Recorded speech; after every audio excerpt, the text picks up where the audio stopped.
इसके बाद में तीसरा सवाल है गुणनखंड विधि द्वारा क्या करना है, इसमें लासा और मासा निकालना है। तो इसमें हम कोई एक सवाल बता देते हैं, ठीक है, उसी के हिसाब से कर लेना। जैसे तीसरा हम बता देते हैं लास्ट का, क्या दिया गया है 8, 9 दिया गया है, 25 दिया गया, ठीक है। तो इसमें क्या करेंगे, 8 को हम 2 से डिवाइड कर लेंगे 4 आएगा, 2 से डिवाइड करेंगे 2 आएगा, 2 से डिवाइड करेंगे 1 आएगा, 9 को 3 से डिवाइड करेंगे 3 आएगा, इसके बाद में 3 से करेंगे 1 आएगा, 5 को 5 से करेंगे, इसके बाद में इसको इससे डिवाइड कर दिया। अब इसके बाद में इसके फैक्टर क्या हो जाएंगे, 8 के फैक्टर आए गुणनखंड तुम्हारे 2 इंटू 2 इंटू 2 आया। इसके बाद में 9 के फैक्टर आए हैं 3 इंटू 3, ठीक है। और 25 के फैक्टर आए हैं 5 इंटू 5 आए हैं, ठीक है। तो इसके बाद में इसमें मासा क्या हो जाएगा, इसमें मासा क्या हो जाएगा, तो मासा हो जाएगा तुम्हारा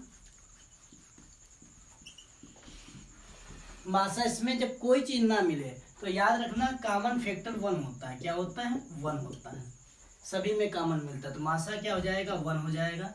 लासा क्या हो जाएगा, लासा इसमें हो जाएगा अधिकतम 2 कितनी बार है, 3 बार, 1 2 3 बार। इसके बाद में 3 कितनी बार है, 2 बार। 5 कितनी बार है, 2 बार दिया गया।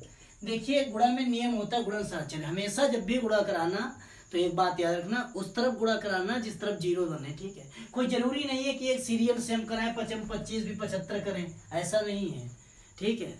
गुणन साचर्य का नियम कहता है कि 2 जैसे 2 और 3 के गुणा कराते हैं तब भी 6 आता है, 3 और 2 की कराते हैं तब भी 6 आता है। तो इसी नियम के अनुसार जैसे 5 दूनी 10, दूनी 20, 20 हो जाएगा, ठीक है। इसके बाद में 2 3 6 6 3 18 25 90 हो जाएगा। इसके बाद में 9 दूनी 18 डबल 0 हो जाएंगे, ठीक है। तो कितना लासा आया, 1800 आ जाएगा, ठीक है। इसके बाद में अगला सवाल देखिए, अगला सवाल देखिए। इसके बाद में 4th नंबर क्वेश्चन क्या कर रहे हैं। इसके बाद में इसमें अगला 4th नंबर क्वेश्चन दिया गया, थोड़ा हमने शार्ट में लिखा है, ठीक है, किताब में मिल जाएगा। यह CF यानी 306 और 657 का जो मासा है 9 दिया गया है और इसमें लासा ज्ञात करना है। तो एक फार्मूला होता है, पहली संख्या इंटू दूसरी संख्या बराबर लासा इंटू मासा।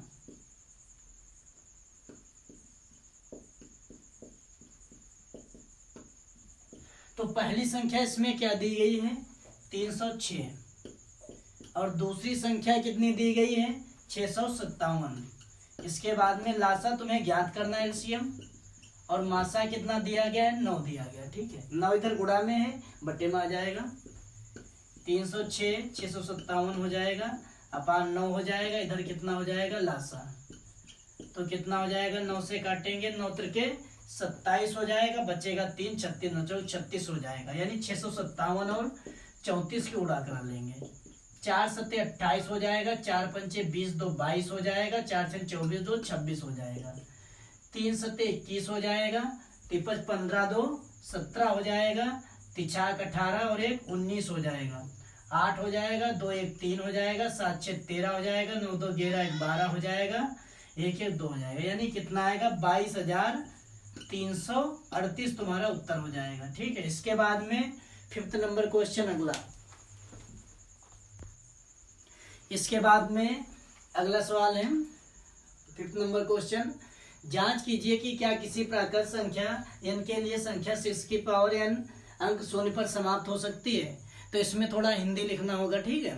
तो समझ लीजिए, कोई बता सकता है इसमें 0 कैसे बनता है, इधर तो ऑफलाइन वाले छात्र बताइए 0 कैसे बनता है, 2 और 5 मिलाने से। अच्छा ठीक है, यानी 0, जब भी कोई संख्या 0 पर समाप्त होगी या 0 बनेगा तो उसके फैक्टर में 2 और 5 आएगा, तभी 0 बनता है। 2 पंचे 10।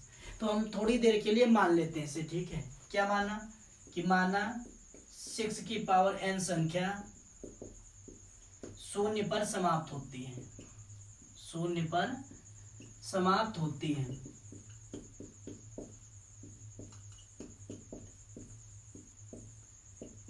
जब ये संख्या शून्य पर समाप्त होगी, सीधी सी बात है, शून्य दो संख्याओं से मिलकर बनता है, 2 और 5 से, तब इसके गुणनखंड में 2 और 5 होना चाहिए।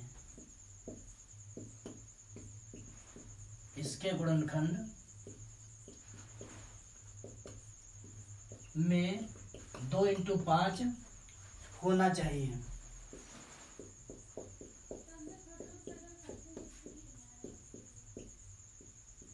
जबकि इसके गुणनखंड में 2 और कितना है, 3 है। 6 के फैक्टर क्या होते हैं, 2 और 3।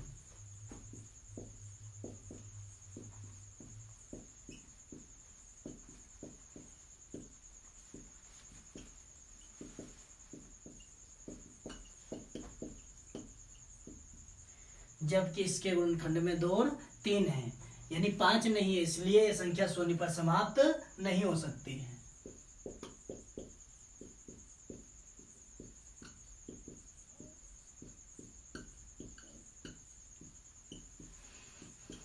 समाप्त नहीं हो सकती है।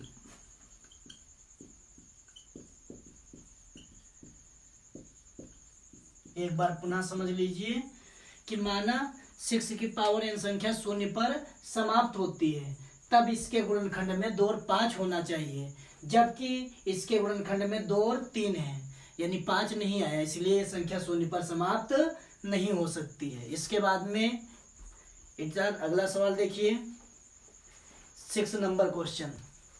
इसके बाद में अगला सवाल है कि व्याख्या कीजिए कि 7, 11, 13 प्लस 13 और 7, 6, 5, 4, 3, 2, 1 प्लस 5 भाज्य संख्याएं क्यों हैं। तो भाज्य संख्याओं, सीधी सी बात है, यदि स्वयं के अलावा किसी दूसरी संख्या का जिसमें भाग जाता है वो भाज्य संख्या होती है। जैसे इसमें फर्स्ट में चेक करना है, तो इसमें 13 क्या मिल जाएगा, कॉमन मिल जाएगा, यानी बचेगा कितना, 7, 11 बचेगा और उसके बाद में प्लस 1 बचेगा, यानी 13 हो जाएगा, 11 सत्ते 77 और 1 कितना हो जाएगा, 78 हो जाएगा। सीधी सी जो भी संख्या आएगी इसके फैक्टर में 13 मिल रहा है, ठीक है। तो ये संख्या कैसी है, भाज्य है। पूरा सवाल लगाने की जरूरत नहीं है, ऐसे चेक हो जाएगा, ठीक है।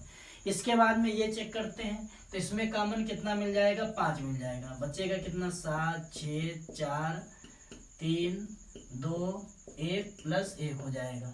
तो इसमें भी क्या है, 5 कॉमन मिल गया, तो सीधी सी बात है इसके फैक्टर में 5 आएगा, और इसके फैक्टर में 13 कॉमन मिल गया था, 13 मिल रहा था। जब स्वयं के अलावा किसी दूसरी संख्या का उसमें भाग जाता है, वो संख्या कैसी होती है, भाज्य होती है। ये भी संख्या भाज्य हो जाएगा, इसीलिए ये संख्या कैसी है, भाज्य है। इसके बाद में इस एक्सरसाइज का लास्ट सवाल है, किसी खेल के मैदान के चारों ओर एक वृत्ताकार पथ है, इस मैदान का एक चक्कर लगाने में सोनिया को 18 मिनट लगते हैं, जबकि इसी मैदान का एक चक्कर लगाने में रवि को 12 मिनट लगते हैं। मान लीजिए वे दोनों एक ही स्थान से एक ही समय पर चलना प्रारंभ करके एक ही दिशा में चलते हैं, कितने समय बाद वे पुनः प्रारंभिक स्थान पर मिलेंगे। तो इसमें कुछ नहीं करना है, सीधे 18 और 12 का लासा निकाल लेना है, 18 और 12 का एलसीएम निकाल लेना। 18 को 2 से काटेंगे 9 आएगा, और 9 को 3 से काट दीजिएगा, इसके बाद में 1 हो जाएगा। 2 को 2 से काटिए 6 आएगा, 2 से काटिए 3 आएगा, 3 से काट देंगे 1 आएगा। लासा क्या हो जाएगा, लासा में अधिकतम 2 कितनी बार आया है, 2 बार आया है। इसके बाद में अधिकतम 3 कितनी बार आया है, 2 बार आया है। तो कितना हो जाएगा, 2 दूनी 4, 4 ते 12 ते 36 हो जाएगा। लग गया सवाल, 36 मिनट समय लगेगा, ठीक है। इसके बाद में अगली एक्सरसाइज 1.2 एक्सरसाइज, अगली एक्सरसाइज स्टार्ट करेंगे 1.2। इसके बाद में अगली एक्सरसाइज में जितने सवाल दिए गए सभी सवालों में हिंदी सेम रहेगी, ठीक है, केवल अंक बदलना है। कह रहा है कि सिद्ध कीजिए कि √5 एक अपरिमेय संख्या है। इसको हम थोड़ा उल्टा मान लेते हैं, क्या मान लेते हैं, माना √5 एक परिमेय संख्या है, एक परिमेय संख्या है। जब ये परिमेय संख्या है तो a/b रूप में लिखी जा सकती है।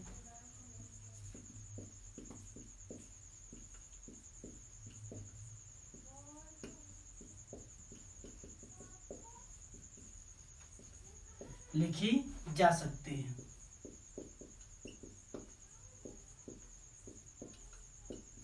अर्थात a/b बराबर क्या हो जाएगा, √5 हो जाएगा। b की मल्टीप्लाई करा देंगे तो a बराबर कितना हो जाएगा, √5b बी हो जाएगा। जहाँ ए क्या है, पूर्णांक है, जब ये पूर्णांक होते तभी परिमेय संख्या बनी थी ए अपान बी। जहाँ ए कोई पूर्णांक है,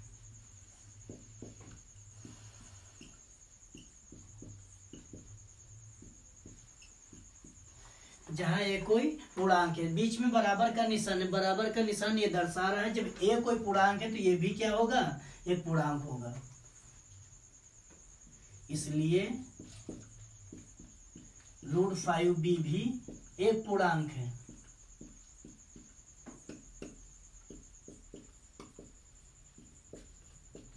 जब ये पूर्णांक हो गया तो संख्या कैसी हो जाएगी, परिमेय है।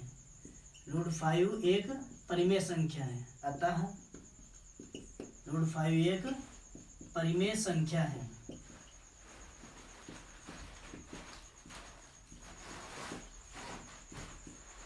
इसके बाद में विरोधाभास से कर दीजिए, उल्टा माना था उल्टा कर दीजिए।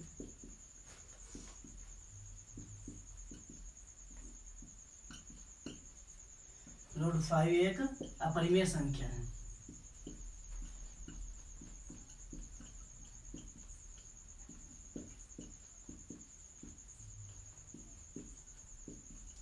एक बार पुनः समझ लीजिए कि माना √5 एक परिमेय संख्या, तब यह ए बटे बी रूप में लिखी जा सकती है। ए अपान बी बराबर √5 हो जाएगा, ए बराबर √5b हो जाएगा। जहाँ ए कोई पूर्णांक है, बराबर का निशान है, इसीलिए √5b भी एक पूर्णांक होगा। जब ये पूर्णांक है तो एक परिमेय संख्या होगी, ठीक है। और विरोधाभास से उल्टा माना तो √5 एक अपरिमेय संख्या हो जाएगी। चाहे जो भी सवाल दिया जाए, जैसे √3 दे दिया जाए, कौन सा सवाल, √3 दे दिया जाए, तो इसमें केवल इतना तुमको बदलना है बस। चाहे जो भी सवाल दे दिया जाए सभी में सेम करना है, ठीक है। जैसे √3 कह दे कि रूट सिद्ध कीजिए √3 एक अपरिमेय संख्या है, तो क्या करना है, केवल यहाँ पर √3 कर देना है बस, ठीक है। कुछ नहीं करना है, हिंदी सेम लिख देना है, केवल √3 कर देना है यहाँ पर। और एक बात याद रखना, ये जो सिलेबस पढ़ाया जा रहा है तुम्हारा NCERT यूपीएमएसएमई की ऑफिशियल वेबसाइट पर मिलेगा, ठीक है। उसमें जो NCERT बुक है डाउनलोड करके PDF देख सकते हो, और 2023-24 की नई जो किताब आई है, ठीक है, उसी किताब पर मिलेगा। और यह एक बात याद रखना, पहले 4 एक्सरसाइज थी, 1.1, 1.2, 1.3, 1.4 एक्सरसाइज, लेकिन अब 2 ही एक्सरसाइज पढ़ना है, वो भी पुरानी किताब की देखें तो 1.2, 1.3, और नई किताब में 1.1, 1.2। तो इसीलिए तुम्हारा फर्स्ट चैप्टर पूरा क्लोज हो जाता है। इसी से यूपी बोर्ड एग्जाम में क्वेश्चन पूछे जाएंगे, ठीक है। चैनल को लाइक करिए, सब्सक्राइब करिए और शेयर करिए। और क्लास यदि अच्छी लगे, ठीक है, तो कमेंट करना ना भूलें। और कोई डाउट रह जाता तो कमेंट में पूछ सकते हैं।